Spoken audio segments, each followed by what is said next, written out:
Hello dear viewer, let me ask you this. Do you like bears? Yes? Well then you're going to like this story. In the spring of 1942, the exiled Polish army, recently released from Soviet POW and labor camps, was under British command and setting up in the Middle East. While they were setting up, a soldier noticed an Iranian boy with a bear cub. The boy explained to them, "This bear was made an orphan when its mother was killed by hunters." The soldiers took a liking to the bear's antics and friendliness, and so they purchased it.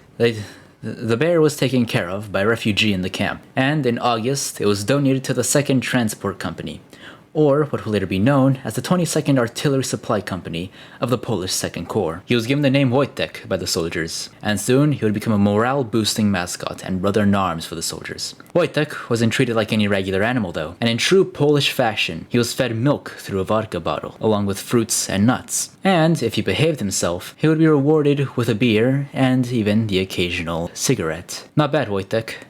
Not bad at all. And as if having a bear in your military wasn't cool enough, one time when a thief broke into the camp and began searching for things he could, take, he made the very unfortunate mistake of waking up our gentle giant. Wojtek scared him so much that he forgot he was a thief.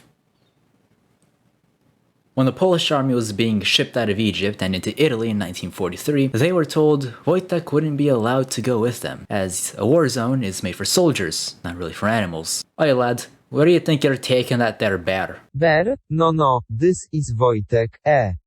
Soldier. Yeah, soldier.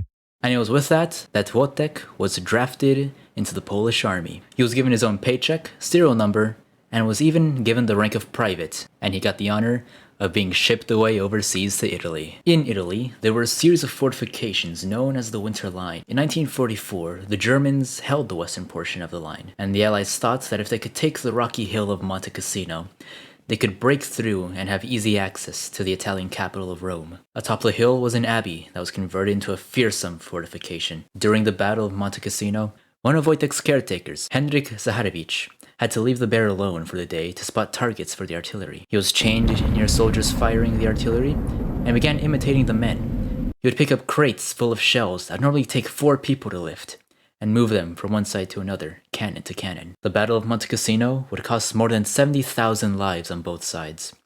But nobody cares about those people because after all, you're here for Wojtek, not little Timmy. And speaking of Wojtek, after the battle, the 22nd Artillery Supply Company made their official badge a depiction of a bear holding an artillery shell. I wonder who that could be. When the war was over, Wojtek and the 22nd were sent to Scotland, and the soldiers that Wojtek had served with were either restationed or went home, and one by one, they came to say goodbye to their friend.